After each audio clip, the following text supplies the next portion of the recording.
بسم الله الرحمن الرحيم. اللهم أرنا الحق حقا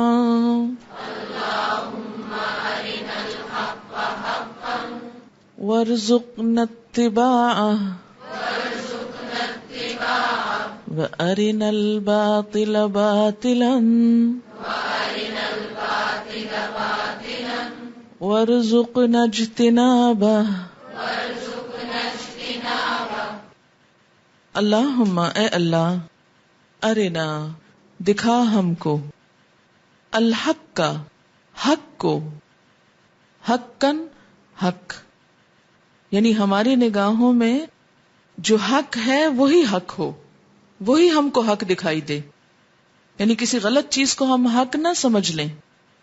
ورزقنا اور عطا کر ہم کو، اتباعہ اس کی پیروی، اس کا اتباع، وَأَرِنَا الْبَاطِلَ بَاطِلًا اور دکھا ہم کو باطل کو باطل، یعنی جس چیز کو ہم باطل سمجھیں وہی دراصل باطل ہو، یا باطل ہی کو باطل سمجھیں، کہیں حق کو باطل نہ سمجھنے لگے، دھوکہ نہ کھا جائیں. ورزقنا اور عطا کر ہم کو اجتنابہ اس سے بچنا، اس سے بچنے کی توفیق دے دے.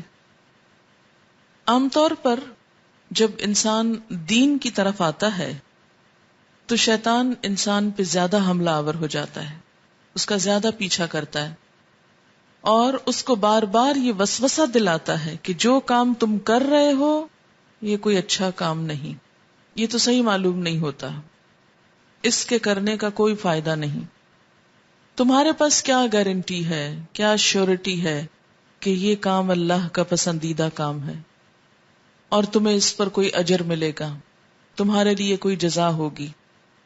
جب وہ حق کو یوں کھوٹا کر کے دکھاتا ہے تو انسان کا دل اٹھ جاتا ہے، انسان اپنا انٹرسٹ لوز کر جاتا ہے، اور جس چیز میں انسان کا شوق نہ رہے، دلچسپی نہ رہے، جس چیز میں انسان کو فائدہ نظر نہ آئے، پھر یہ ہو نہیں سکتا کہ انسان کبھی پوری توجہ کے ساتھ اس کام کو کرے، پوری ایمانداری کے ساتھ اس کام کو کر سکے.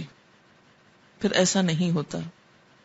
کسی بھی کام میں انسان شوق ظاہر نہیں کر سکتا جب تک اس کے فائدہ مند ہونے کا یقین نہ ہو، اور اسی طرح شوق سے آگے بڑھ کر قربانی تو کر ہی نہیں سکتا. وہ قربانی کیوں کرے جب اس کو پتا یہ کام ہی ٹھیک نہیں، نہ وہ محنت کرے گا، نہ تکلیف اٹھائے گا، نہ مال لگائے گا، نہ جان لگائے گا، نہ وقت لگائے گا، نہ کوئی دلچسپی ظاہر کرے گا، نہ محنت کرے گا، کیونکہ اس کے دل میں شک پیدا ہو گیا. کس کے لیے؟ حق کے لیے. یہ بات آپ کو بار بار بتائی جاتی ہے کہ سب سے بڑی سچائی خود قرآن ہے. یہ ایسا حق ہے کہ جس پہ کوئی باطل داخل نہیں ہو سکتا، لیکن اس کے باوجود آپ دیکھتے ہیں کہ اس سچائی کو بھی لوگوں نے مانا نہیں. بعض اوقات لوگ قرآنی آیات کے اوپر پاؤں رکھتے ہیں. ایسا کیوں ہوتا ہے؟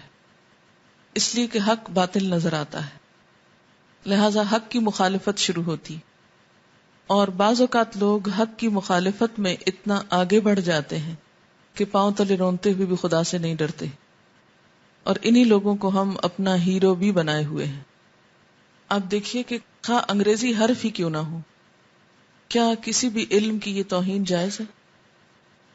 اور پھر یہ تو سب کو معلوم ہے کہ عربی لینگویج کس چیز کے لیے ہے، آخر یہی اسکرپٹ کیوں رہ گیا روندنے کے لیے.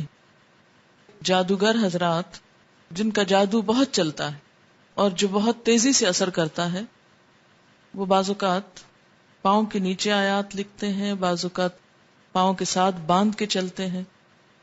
آپ خود سوچیں کہ جادوگر ایسا کام کر کے دراصل شیاطین سے مدد لیتے ہیں، اور شیطان کس کا دشمن ہے یہ پتا ہے نا آپ کو؟ سب سے پہلے تو اللہ کا ہے اور پھر انسان کا ہے. تو آپ ذرا سی دیر کو سوچیں کہ جو شخص شیطان سے مدد لیتا ہے، شیطان کو خوش کرتا ہے ایسے کام کر کے تاکہ وہ کسی کو نقصان دے سکے، آپ خود سوچیں غور فرمائیں وہ مقابلہ کس کا کر رہا ہے؟ کس کا مقابلہ کر رہا ہے وہ؟ کیا اللہ کے مقابلے میں کوئی جیتا ہے کبھی؟ کوئی نہیں جیت سکتا.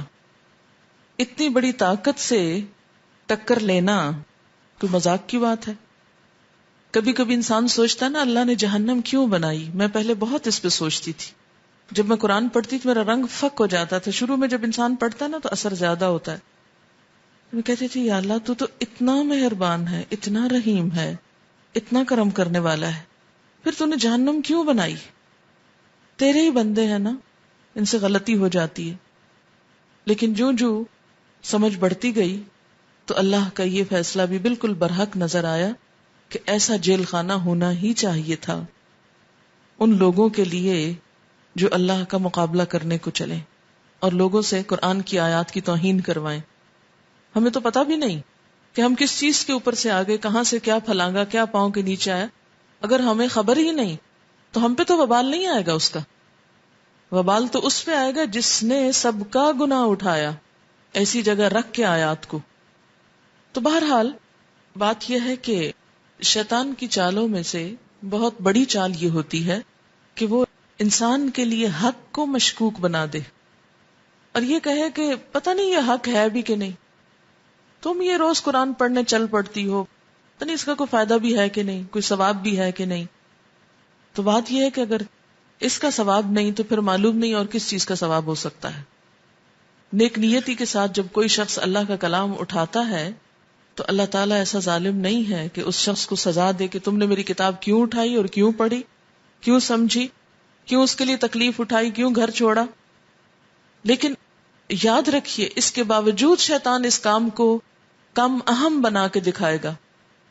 اور ویسے بھی عام روزمرہ زندگی میں بہت سی چیزیں انسان پڑھتا ہے, دیکھتا ہے, اور اس دور میں تو فتنے ویسے بھی بہت زیادہ ہیں, تو انسان سمجھتا ہے شاید حق یہ ہے, پھر کہتا نہیں یہ ہے, پھر کہتا وہ ہے.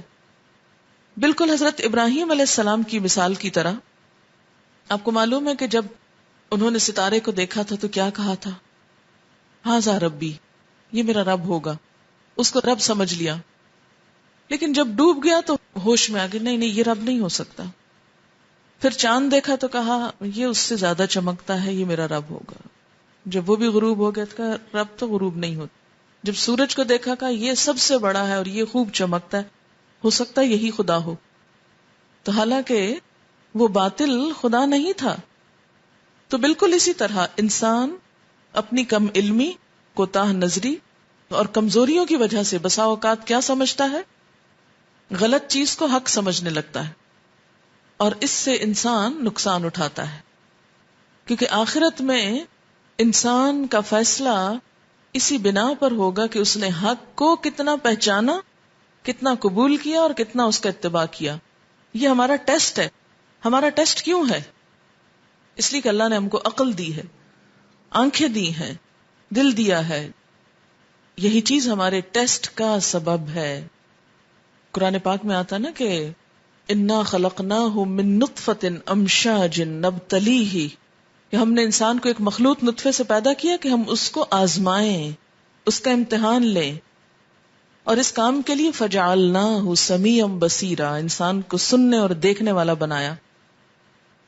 تو اللہ نے جو آنکھیں دی ہیں نا اور یہ کان دیے ہیں, اور پھر دماغ سے پروسیسنگ ہوتی ہے ان ساری چیزوں کی, اچھے برے کی پہچان ہوتی ہے, ان کا حساب ہوگا. ان السمع والبصر والفؤاد کل اولئک کان عنہ مسئولا. حق کو پہچاننے کے یہی ذریعے ہیں کہ ان کو استعمال کر کے حق کو تلاش کیا کہ نہیں, پہچانا کہ نہیں, اور پہچان لیا تو مانا کہ نہیں. اور اس کے بغیر کوئی ہماری چھوٹ نہیں کہ ہم اللہ تعالیٰ سے کہ اللہ وہ تو ہمیں پتہ ہی نہیں تھا حق کہاں تھا, کیا تھا, کیسا تھا, اس لیے ہم بھٹکتے رہے. وہاں تو انسان پھر یہی کہے گا انا کننا ظالمین, ہم ہی ظالم تھے. کیوں اللہ تعالیٰ فرماتے ان شر الدواب عند اللہ الصم البکم الذین لا یعقلون, اللہ کے نزدیک بدترین جانور کون ہے؟ وہ لوگ جو بہرے و گنگے ہیں, جو عقل سے کام نہیں لیتے. اللہ تعالیٰ نے ان لوگوں کو شر الدواب کہا, جانوروں میں بھی بدترین کہا, جو اپنی عقل استعمال نہ کریں. تو ایک تو یہ کہ اللہ نے ہمیں عقل دی ہے, ہمیں حق اور باطل کو پہچاننے کی صلاحیت دی. یہ الگ بات ہے کہ ہم اپنی خواہشات کی پیروی کرنے کے لیے حق میں شک کریں یا حق کو جھٹلا دیں. تو اس لیے یہ دعا جب بھی کبھی شک آنے لگے قرآن کی کسی تعلیم پر تو فوراً یہ دعا پڑھیں. آپ کو معلوم ہے حضرت ام سلمہ رضی اللہ تعالی عنہا سے جب پوچھا گیا کہ آپ صلی اللہ علیہ وسلم سب سے زیادہ کثرت سے کیا دعا مانگتے تھے، آپ کی دعاؤں میں کثرت سے مانگی جانے والی دعا کیا تھی، تو انہوں نے کیا بتایا تھا؟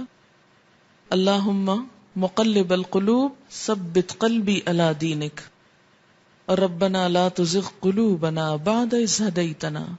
اللہ جب تو نے ہدایت دے دی تو اس دل کو ٹیڑھا نہ کرنا، کیونکہ دل ٹیڑھا ہوتے دیر نہیں لگتی. کہ اللہم ارنا الحق حقا، اللہ حق ہی ہمیں حق دکھا، ورزقنا اتباع، اور ہمیں توفیق دے کہ ہم اس کی پیروی بھی کریں، اس کا حق بھی ادا کریں. کیونکہ بعض اوقات اللہ تو حق دکھا دیتا ہے اور ہم اس کو چھوڑ کے کچھ اور کرتے رہتے، اس کا حق ادا نہیں کرتے. اور اس کا اتباع کا کیا مطلب ہوتا ہے؟ پیچھا کرنا، فالو کرنا. کس چیز کا انسان پیچھا کرتا ہے؟ جو اس کی نظر میں بڑی امپورٹنٹ ہوتی ہے. تو بعض اوقات قرآن ہمارے سامنے ہے، کھلا ہے، لیکن ہم اس کی پرواہ نہیں کر رہے، اس کو نہ پڑھنے کا حق ادا کر رہے ہیں، نہ اس کو سمجھنے کا، نہ اس کو جذب کرنے کا، اور نہ اس پہ عمل کرنے کا. تو اس لیے ارنا الحق حقا وارزقنا اتباعہ وارنا الباطل باطلا، اور جو باطل چیزیں ہیں تیری ناپسندگی یا اللہ وہ بھی ہم کو دکھا دے، ان کو ہم باطل ہی سمجھیں. اور پھر وارزقنا اجتنابہ، اور ہمیں توفیق دے کہ ہم اس سے اجتناب برتیں، ان کو چھوڑ دیں.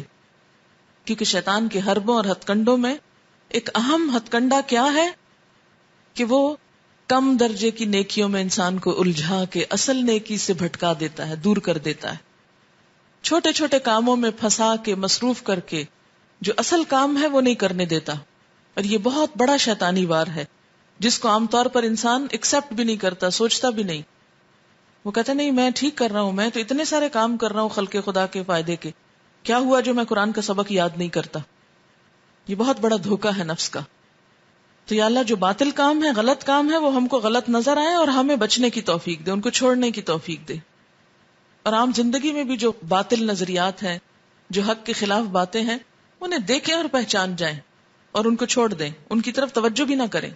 جب ہی نجات ہو سکتی ہے. ورنہ اگر اسی کھچڑی میں وقت گزر گیا کہ یہ صحیح ہے یا وہ صحیح ہے، وہ گمراہ ہے اور وہ حق پر ہے، تو یہ لوگوں کے ہاتھ میں نہیں. اللہ نے یہ کتاب دی ہے حق پہچاننے کی، لیکن جو ہی انسان اسے اٹھاتا ہے تو شیطان پیچھے آتا ہے.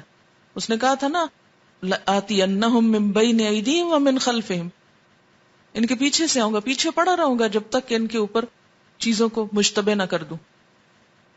اللہم ارنا الحق حقا